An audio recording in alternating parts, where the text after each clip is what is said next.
하나님의 말씀 누가복음 23장 6절로 12절을 다 같이 화면을 보시고 읽겠습니다.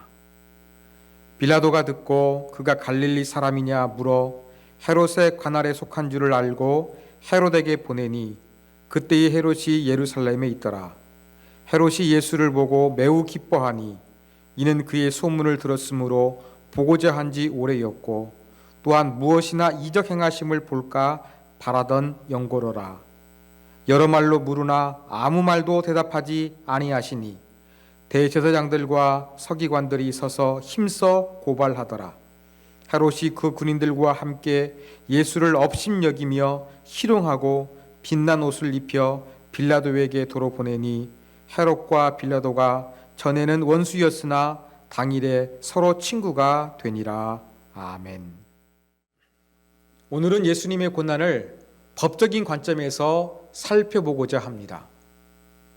예수님의 고난을 법적으로 살펴본다고 하니까 아무런 내용도 감동도 없을 것처럼 생각하실지도 모르겠습니다.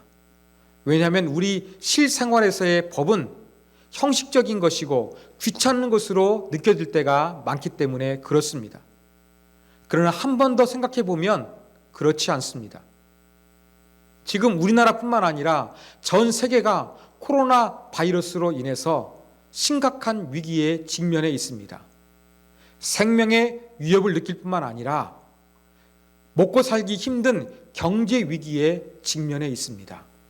이 경제 위기를 타개하기 위해서 각 나라마다 법을 제정해서 국민들에게 돈을 쓰라고 나누어 주는 정책들을 펼치고 있습니다. 이러한 것들을 볼 때에 법은 형식적인 것이 아니라 어쩌면 우리를 보호할 수 있는 가장 중요하고 기본적이고 최후의 수단이 될 수도 있습니다. 그렇다고 한다 그러면 법은 예수님에게 어떠한 의미를 가졌을까요? 사실 예수님에게는 아무도 없었습니다. 예수님께서 겟세마네 동산에서 솔직하게 힘든 마음을 여시고 이야기하셨습니다. 기도를 부탁하셨습니다. 그러나 제자들은 이해하지 못했고 공감하지 못했습니다. 예수님께서 체포를 당하시게 되자 모든 사람들이 예수님의 곁을 떠나버렸고 심지어 베드로는 예수님을 알지 못한다고 부인하고 말았습니다. 예수님 곁에는 그를 이해하고 도와줄 수 있는 사람이 아무도 없었습니다. 그렇다고 한다 그러면 최소한의 법이라도 예수님을 보호해야 할 것입니다. 그렇다면 예수님은 법을 통해서 보호를 받으셨던 것일까요? 예수님께서 법정에 서신 내용을 많이 기록하고 있는 성경은 누가복음입니다. 예수님께서 법정에서 신문 당하신 것을 종합해 보면 6번 신문을 받으셨습니다. 그런데 이 과정이 조금 복잡합니다. 왜냐하면 당시 유대 사회는 로마의 식민지에 있었기 때문에 그렇습니다. 유대인들은 예수님을 신성모독죄를 범했다고 정죄했습니다. 유대법에 의하면 사형에 해당합니다. 그러나 로마법에 의해서는 사형을 시킬 수가 없었습니다. 로마법이 필요했습니다. 그래서 예수님은 대제사장들에게 신문을 받으셨고 그 이후에 본디오 빌라도에게 이제 이송이 되었고 또 본디오 빌라도는 예수님을 헤롯에게 보내고 헤롯은 다시 예수님을 빌라도에게 보내는 복잡한 과정이 펼쳐지게 된 것입니다. 그렇다면 예수님은 왜 이렇게 복잡한 신문 절차를 거치신 것일까요?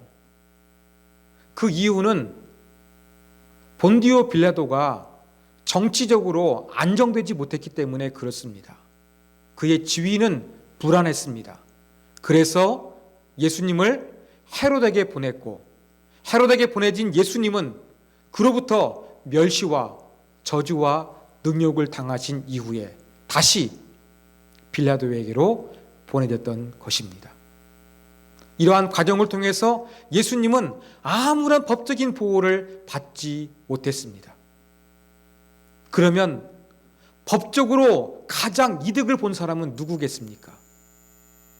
예수님이 아니라 당시의 최고 권력가들이었습니다. 12절에 보면 헤롯과 빌라도가 전에는 원수였으나 당일에 서로 친구가 되니라 이렇게 기록되어져 있습니다. 헤롯 왕과 빌라도는 서로 원수지간이었습니다. 그런데 예수님 때문에 오히려 화해하게 되고 친해지게 되는 그러한 계기가 되었습니다. 그러나 예수님은 어떠했습니까? 예수님은 보호를 받으신 것이 아니라 멸시와 능욕과 저주를 당하신 것이었습니다. 법 위에 사람 없고 법 아래 사람 없다는 말이 있습니다. 이 말의 의미는 법 앞에 모든 사람이 평등하다는 것입니다. 그러나 예수님의 경우에는 그렇지 못했습니다. 법적인 절차를 통해서 이득을 얻는 사람들은 최고의 권력자들이었고 예수님은 법을 통하여 오히려 능욕과 멸시를 받는 고통의 통로가 되고 말았습니다. 예수님을 위해서 입을 연 사람이 누구입니까? 아무런 죄가 없으신 예수님을 위해서 변호하기 위해서 나서선 사람이 누구입니까? 부당한 재판 앞에서 이것은 잘못되었다고 외치는 사람은 누구입니까? 아무도 없었습니다. 예수님에게는 사람만 없는 것이 아니라 법적인 보호 장치마저 아무런 도움이 되지 못했던 것입니다.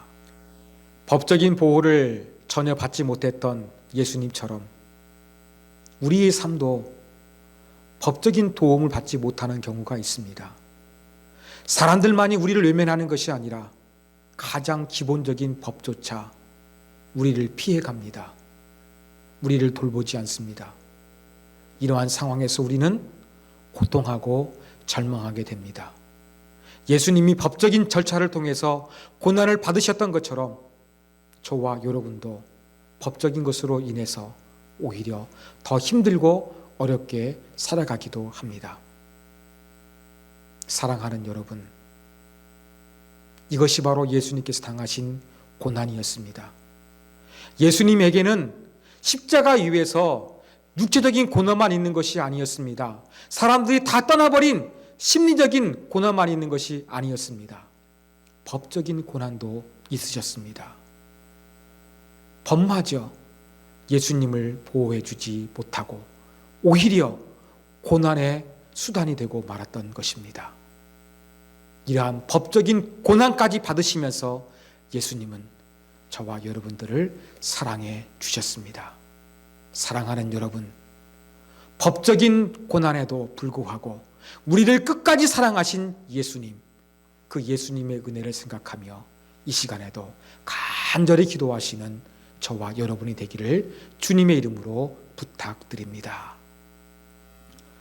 정신적, 육체적, 영적 고통뿐만 아니라 법적인 보호까지 받지 못했던 예수님의 고난을 묵상하면서 우리 다 같이 기도하시도록 하겠습니다.